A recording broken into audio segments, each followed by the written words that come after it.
Hello, I am Landry Signé, Senior Fellow in the Global Economy and Development Program and the Africa Growth Initiative at the Brookings Institution. Welcome to Foresight Africa podcast, where I engage with contributors to our annual Foresight Africa report, as well as with policymakers, industry leaders, and other key figures. You can learn more about this show and our work at brookings.edu/Foresight Africa podcast. Today on the podcast, I am pleased to welcome two guests, Andrew Mould and Francis Mangeni. Andrew Mould is the Chief of Regional Integration and the AfCFTA cluster at the United Nations Economic Commissions for Africa.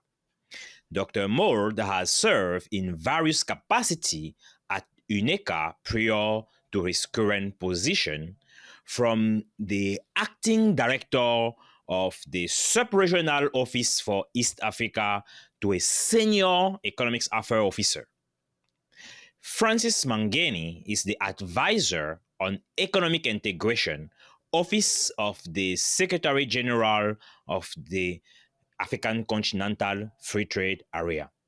Dr. Mangeni also serves as an advisor on African integration, the multilateral trading systems, and development practice at the Center for Global Development. Welcome to the show. Thank you very much. Thank you, Landry. You both contributed to a piece on the African Continental Free Trade Area entitled How to Catalyze the AfCFTA Implementation in 2024 in this year's edition of Foresight Africa. Can you describe the AfCFTA for those who are unfamiliar, including its potential benefits for the continent if successfully implemented? Francis? So thank you so much, Landry. And we commend Brookings on this important series of podcasts, which have a very important role to play in creating awareness about the African Continental Free Trade Area across the world, including in Africa. Now, the African Continental Free Trade Area, for those who are not very familiar with it, is an initiative, a homegrown initiative of Africans to create one market across the whole continent, to convert the 55 African countries into one market.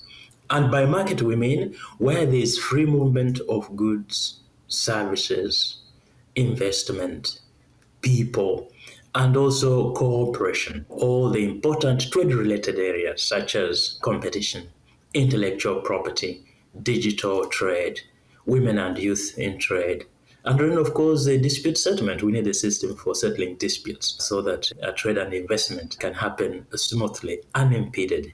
So that's what the African Continental Free Trade Area is, just to create one market where there's free movement. And why do we want to have this market, this one continental market? Is because we want to, once and for all, to permanently deal with this problem of the balkanization of Africa, of the division of Africa into small, small economies. As one economy, when we are united as one economy, the combined GDP of Africa will be $6.7 trillion or $7.4 trillion, depending on the methodology you use, at purchasing power parity. Now, that would easily make Africa the fourth largest economy in the whole world. And you can see that says a significant economic size as a global player. The benefits that we expect include increased intra-Africa trade. It's famously said that intra-Africa trade is low, but I think we shall go into this. It's not as low as usually stated. It's definitely not 17% of total trade between Africa and the rest of the world. It is a lot higher than that. So we expect it to increase, actually to double. And then secondly, we expect to lift at least 50 million Africans out of extreme poverty by the year 2035. This is significant. Of course, poverty on the continent is really immense.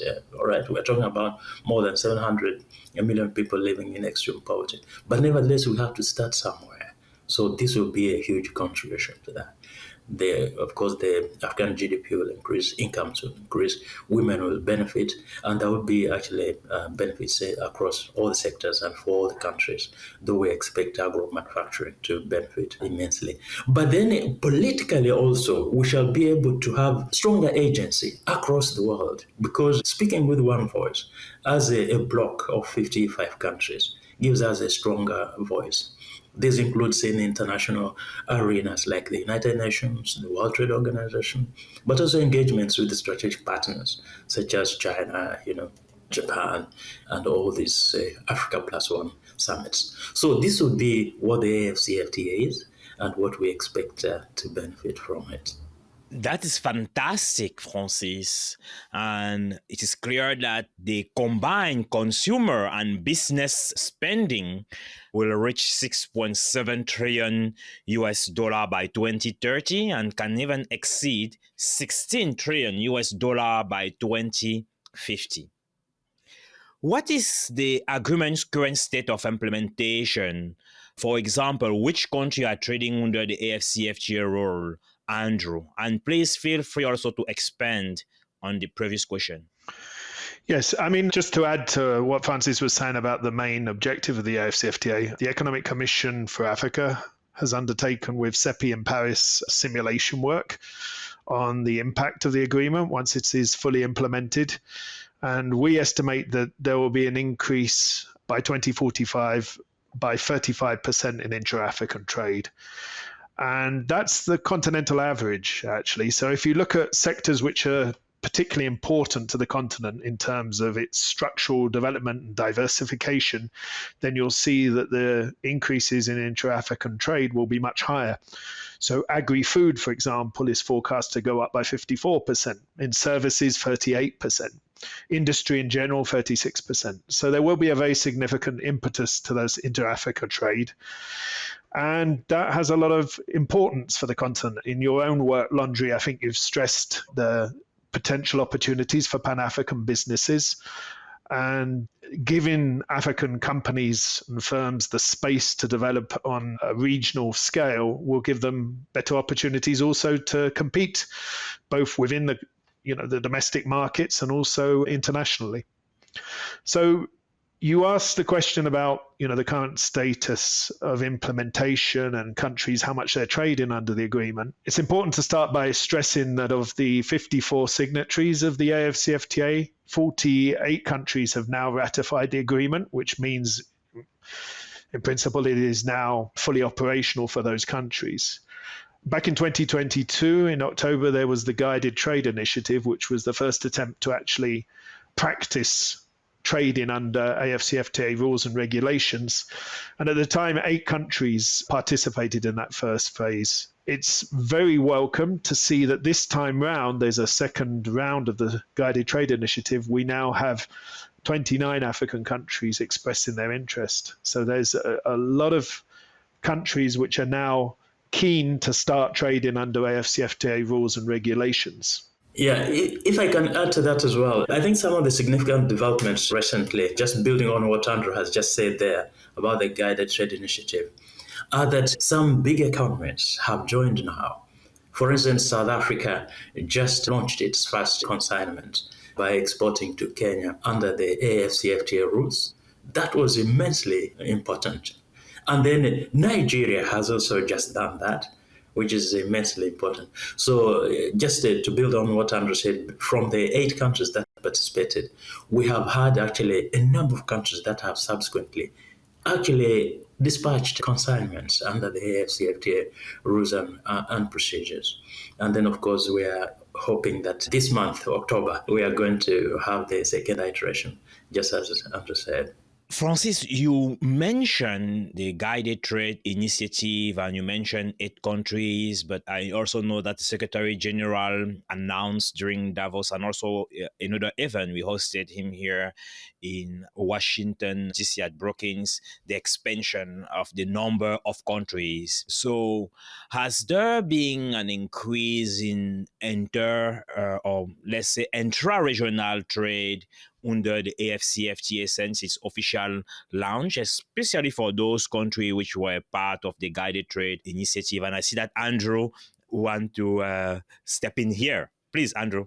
Yes, if you don't mind, Francis. I was just looking at the statistics for this because we're just getting, the final 2023 numbers in. Actually, the agreement officially, the trading began on the 1st of January 2021 under the AfCFTA. And since 2020, we've actually seen the amount of intra-African exports expand by nearly 40%, 39% between 2020 and 2023. So it's gone up from around 67 billion US dollars in 2020 up to 94 billion in 2023, according to UNCTAD, the UN figures. I've seen other statistics actually from other institutions like IMF DOTS, which even put intra-African trade as higher, over 100 billion now. So you could say that there's a relationship. However, with the guided trade initiative, what is being done really is consignments of trade to practice how well the new rules and regulations work. And what we would hope and expect is once the agreement is properly implemented, much larger increases in intra-Africa trade. But at least those first signs are very encouraging.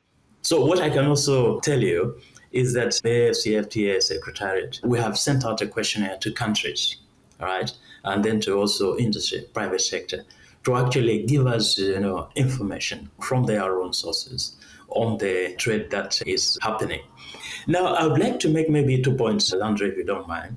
The first one is that there is a lot of trade happening under the AfCFTA since October 2022, the 7th, when we launched the Guided Trade Initiative, which we do not know about. All right, so it's happening, but we have not been told about it. For instance, between Uganda and Algeria, there's trade in milk, but it's not recorded as having happened under the Guided Trade Initiative. So there's trade which is happening outside the Guided Trade Initiative, and that's why we're trying to elicit this information. Then the second point I'd like to make is that trading under the AfCFTA does not have to be under the Guided Trade Initiative. I hope this is not contradictory. The reason I'm making this point is that there are some people who think that for trade to happen under the AfCFTA, it must be notified to the Secretariat, and then it must be categorized as taking place under the Guided Trade Initiative. No, we are happy as Secretariat to know about the consignments that are being sent off. And we are happy, of course, to assist as appropriate, to facilitate, which is actually why it's called the Guided Trade Initiative. But that doesn't mean that you should not trade unless you have told us. So trade can happen between any African countries that have ratified the AfCFTA and on any products that have got rules of origin and that are subject to the trade liberalization schedules. Any products, any 5,000 or so products that market intelligence tells you have got an export market, please go ahead and trade in them. It doesn't have to be limited to any few products. Wonderful point, Francis. And as a matter of fact, we can trade with the agreement aiming at facilitating trade, but even without the agreement, we can still trade with one another on the continent. And Andrew, I appreciate the insight that you have shared with specific statistics on trade on the continent. Andrew, what are some of the successful trade impact stories thus far? Before I answer that, just to mention that we have some torrential tropical rain here. I'm speaking from Kigali, so excuse me if there's a bit of background noise as I reply. So Francis mentioned the case of South Africa trading with Kenya. I think that's a very good example because it was the kind of diversified trade that everybody's hoping that will be greatly incentivized under the AfCFTA. So South Africa sent a shipment containing refrigerators, paperboard and steel products to Kenya. And ultimately, most analysts were selling the AfCFTA on the grounds it will really help the continent accelerate its structural diversification. It will help in those diversified industries. So the continent will no longer be exporting purely commodity-based products, but actually value addition. So there will be diversified products in manufacturing, agri-foods, for example. We already have examples of that within the region. So, for example, you see that the trade the East Africa community does with the rest of the world tends to be 80%, 90% primary commodities. But within the East Africa community, it's as high as 60% of diversified goods, manufactured goods, processed foods, and the like. And so that's the real power of having a continental market to incentivize that kind of thing. And so we've seen a few examples of that. Other countries have decided to trade more of their traditional commodities. So coffee's been quite popular. Rwanda exported coffee to Ghana under the AfCFTA. But we should note it's not the raw coffee, it's actually the packaged coffee, which is what countries should be really promoting. Tanzania, one of its first trades was coffee to Algeria, which is a very successful trade according to the person that was involved in that operation that I spoke to. So that's where the beauty of the AfCFTA resides, really, and given an added incentive to value addition and economic diversification on the continent. I just want to add just one or two perspectives. And the first one is that some people were quite surprised, but the operators, the people who exported under the Guided Trade Initiative, were actually SMEs. Like, for instance, Andrew just mentioned the consignment from Rwanda to Algeria.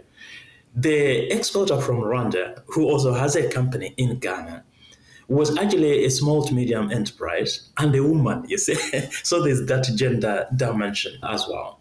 And then the consignment of tea from Kenya, right, to Ghana, which took 6 weeks, was actually a bulking or an aggregation of contributions from outgrowers, who are mostly, again, women. So what this tells you is that the AfCFTA is actually having impact at the grassroots level, that small operators, whether they be from the rural areas, whether they be women or youth, can also benefit from the AfCFTA. I think that's what that consignment from Kenya tells us. Fantastic, Francis. Your paper highlights the need for countries with positive regional trade balances to adopt a more liberal import regime for intra-African imports. Can you explain why, Andrew? Yes, the large economies in any regional process tend to drive economic integration. So if you look at the European Union experience, for example, it very much hinged on Germany and its great manufacturing capacity on the one hand, and also its financing of the European integration process. And there are some reasons to think this will be true also for the African continent. So we really need those larger economies to be driving this process. And in a book that Francis and I have written and was published in May this year, Borderless Africa, A Skeptic's Guide to the Continental Free Trade Area, we very much stress this point that those large economies have an additional responsibility to making this agreement work, partly because they already enjoy large positive trade balances with the rest of the continent. So again, I was just recalculating on the new numbers what those balances are, and it's really quite impressive. So in the case of Egypt, they have a trade surplus with the rest of the continent of around $5 billion in 2023. In the case of Nigeria, it's around $4 billion. Kenya recently announced it had a $1.2 billion surplus with the rest of the African continent. And finally, South Africa at more than $20 billion surplus. So it's incumbent on those economies also to open up more to imports from the rest of the continent. That will really help drive the opportunities in terms of value addition for the rest of the continent. And you could even make an argument that they should lead by example by accelerating their own tariff reduction schedules. Now, they're already under slightly more ambitious tariff reduction schedules than the LDCs across the continent, because whereas the LDCs have a 10-year time frame to eliminate 90% of tariffs. For the non-LDCs, like Egypt, like Nigeria, like South Africa and Kenya, they actually only have a time frame of 5 years. But we believe that it will act as a catalyst for the Continental Agreement, that these countries really took a lead in the liberalization process. Fantastic, Andrew. Do you want to add anything, Francis? Yeah, this is an extremely important point, and I can add something. And what I can add is that the political economy of tariff reduction, of liberalization, needs to be taken into account. And that's why we are making this point that for a country that already has a large positive balance, it should be easy. It shouldn't raise these complicated protectionist tendencies. And we also think that this idea of having champions is extremely important. It's how regional integration operates across the whole world. You always need, champions who can actually, shall I say, have the back of the economic integration arrangement in case things are not working, in case there's need for critical interventions, strategy interventions at certain points in time. You need those countries who can come forward and take it upon themselves, whether it's to foot the financial bills, whether it's to pilot, sensitive initiatives. So these are extremely important to have. And even during the negotiations, actually, that's how the negotiations actually happened. We had a core group of countries during the difficult moments who always came together, hammered out a compromise, and then went out as ambassadors to all the other countries to get buy-in. So this has been happening, and we hope that it will continue into implementation as well. Fantastic, Francis. The essay also touches on certain countries not complying with their AfCFTA obligations. Have you seen any mechanism successfully encourage compliance? And Francis, I come to you first now. So I think there are 2 points to make here. The first one is that the dispute settlement body has been activated. So right now, as we speak, assuming there's a country which wanted to raise a matter formally against another country, there is a facility to do so. We have the dispute settlement body, which has met a number of times. We have got the appellate body. This is a panel of judges which has been appointed and sworn in and has met. And then, of course, we have got the rules on appointment of panels. So that's the first one. Then the second one, which is already in use, is that we have got the system for addressing non-tariff barriers. So it's a web-based system. Once you're on the internet, you can log on to the system. It's called africatradebarriers.org, and then register a complaint from wherever you are. And your complaint will be triggered at the focal points across the continent, who can then attend to your problem. And you can liaise with them by email, by WhatsApp, once the process has been kickstarted. Now, are there prospects that this will work well? There is a similar system which has been operating since 2010, the year 2010, among COMESA, that's the Common Market for Eastern and Southern Africa, the East African Community, and the Southern African Development Community. COMESA ES SADC online system for addressing non-tariff barriers. Now, if you go to the website of that system, there are figures there on compliance rates. You will see that this process of just reporting and then consultations when there are non-tariff barriers has resulted in a resolution of more than 90% of the reported non-tariff barriers.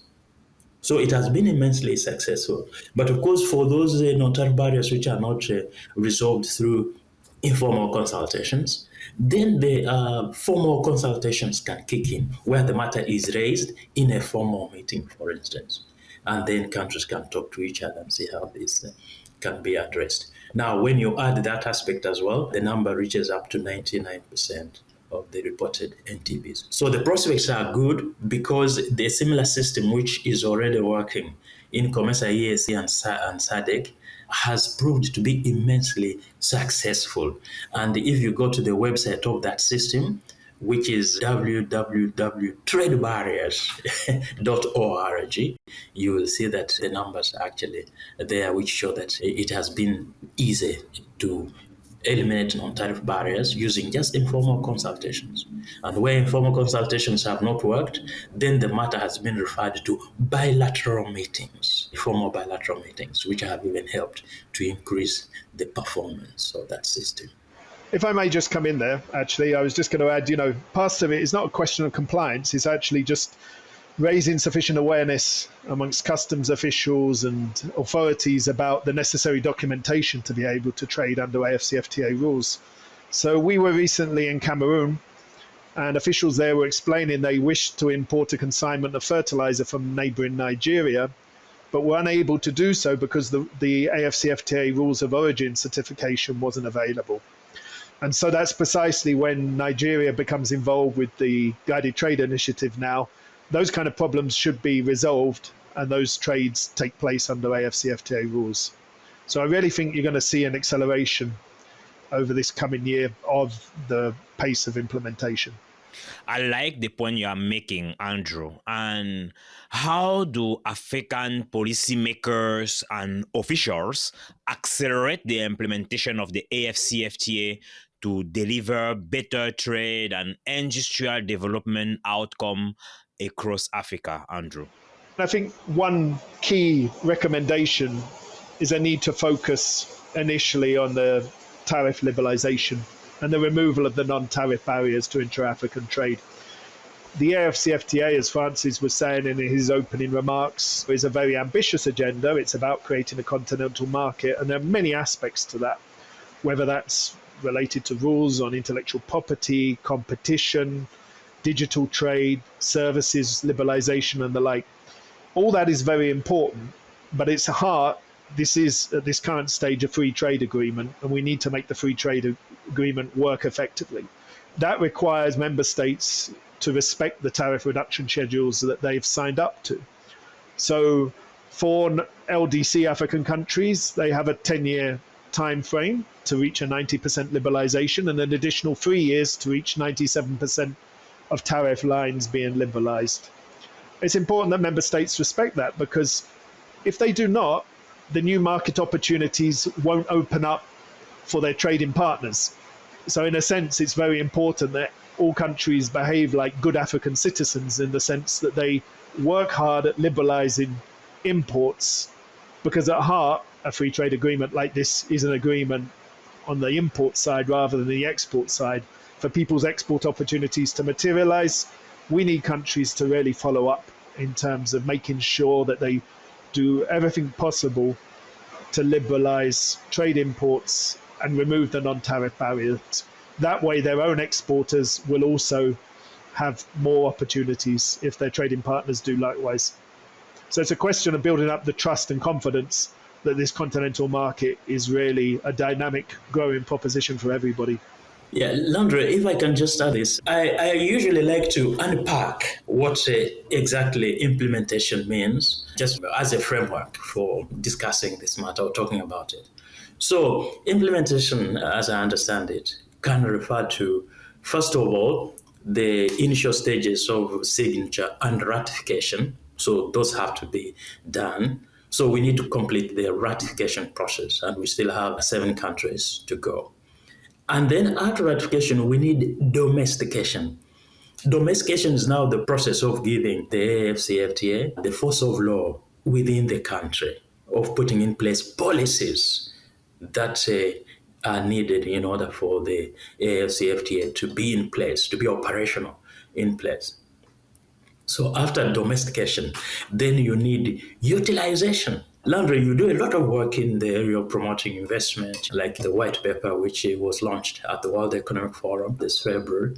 Yes. So utilization is important, and it's part of implementation. It means the private sector should pursue trade and investment opportunities that open up under the AfCFTA. Now, this requires market information, of course, as well as the mobilization of private sector associations, whether that's the Afro Champions or the African Business Council, the regional business councils. And then capacity building, awareness creation among all stakeholders. This is government, just as Andrew was saying there, industry, just as I've been saying there, academia, and other civil society organizations. So this capacity building, awareness creation is also extremely important. Not that it helps utilization, but also it creates ownership and engagement from an informed point of view.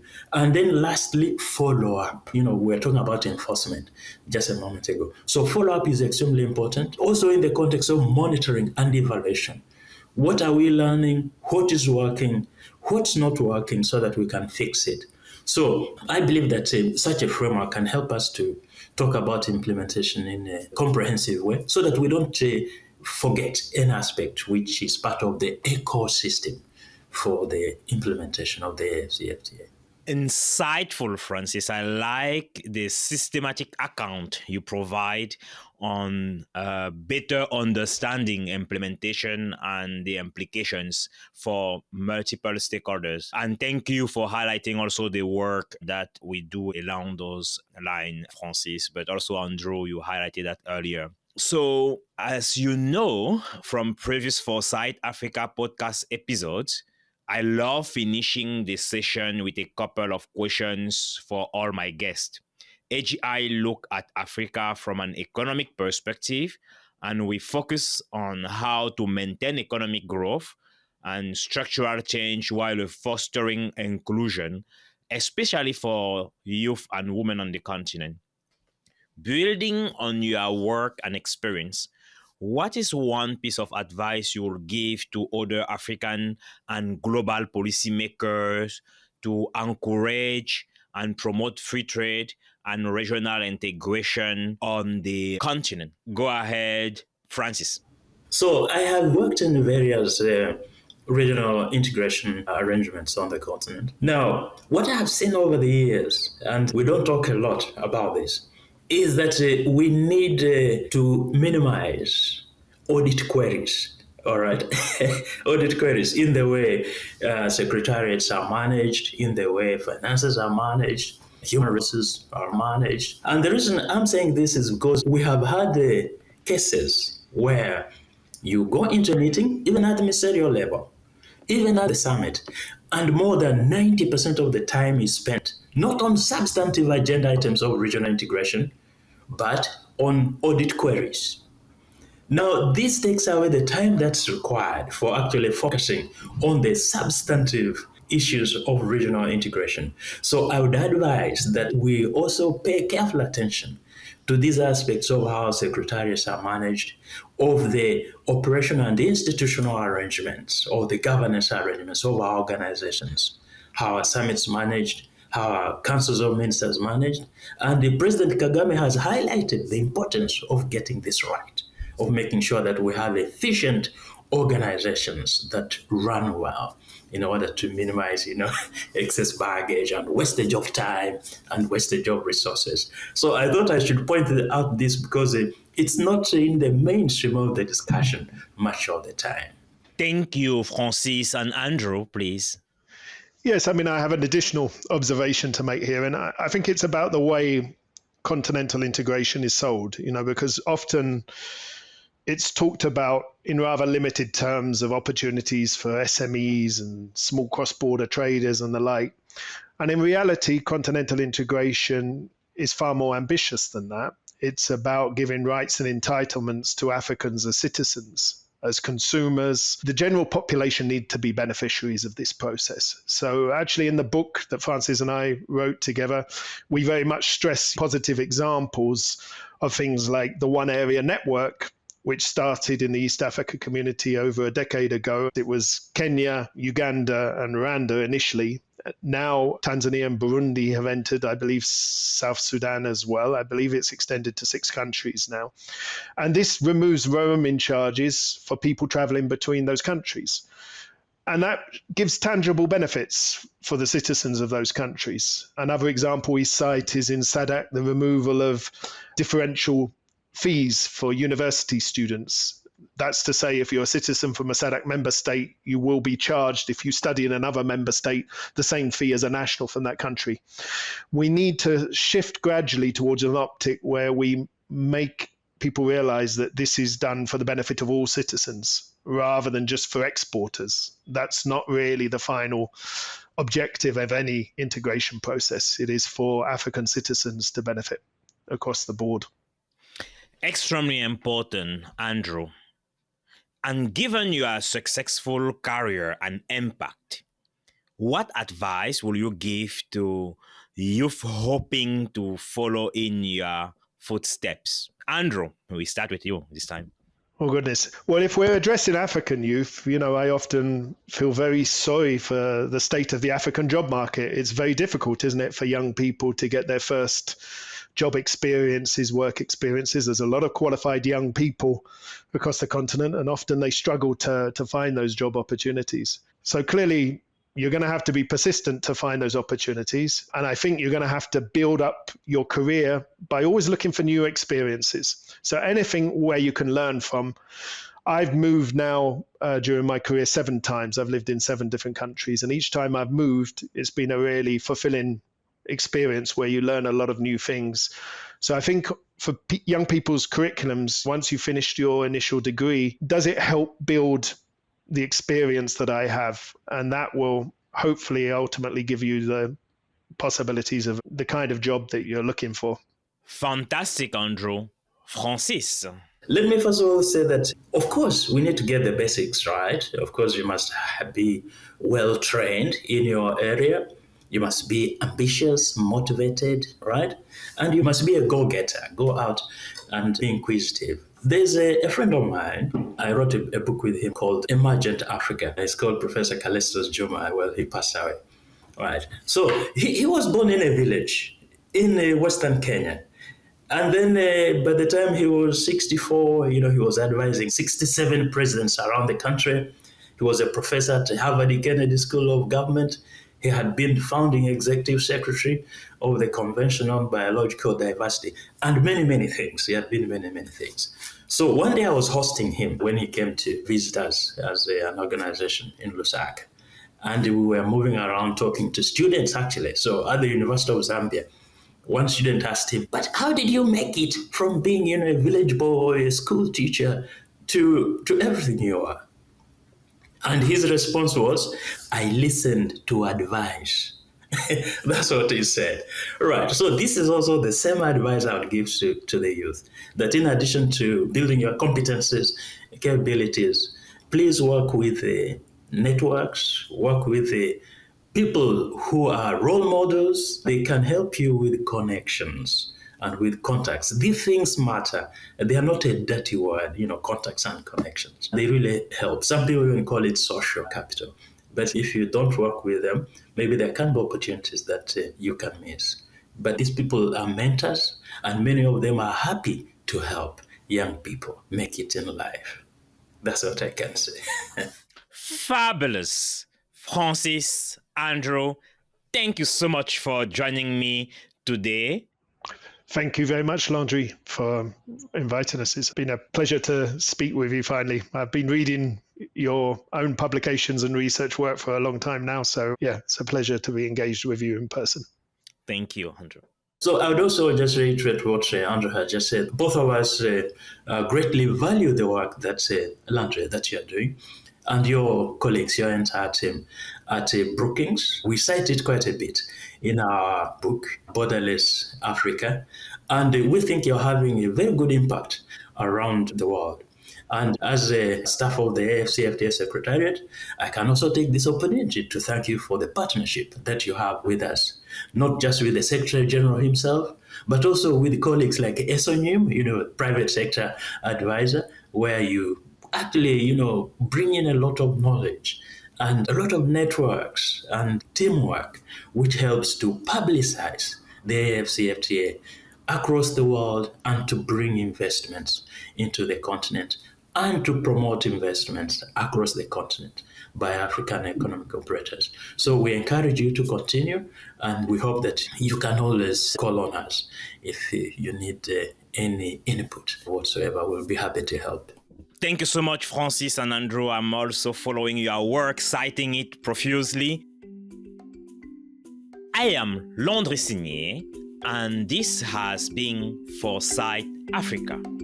To learn more about this show and our report, visit Brookings.org. brookings.edu/Foresight Africa podcast. The Foresight Africa podcast is brought to you by the Brookings Podcast Network.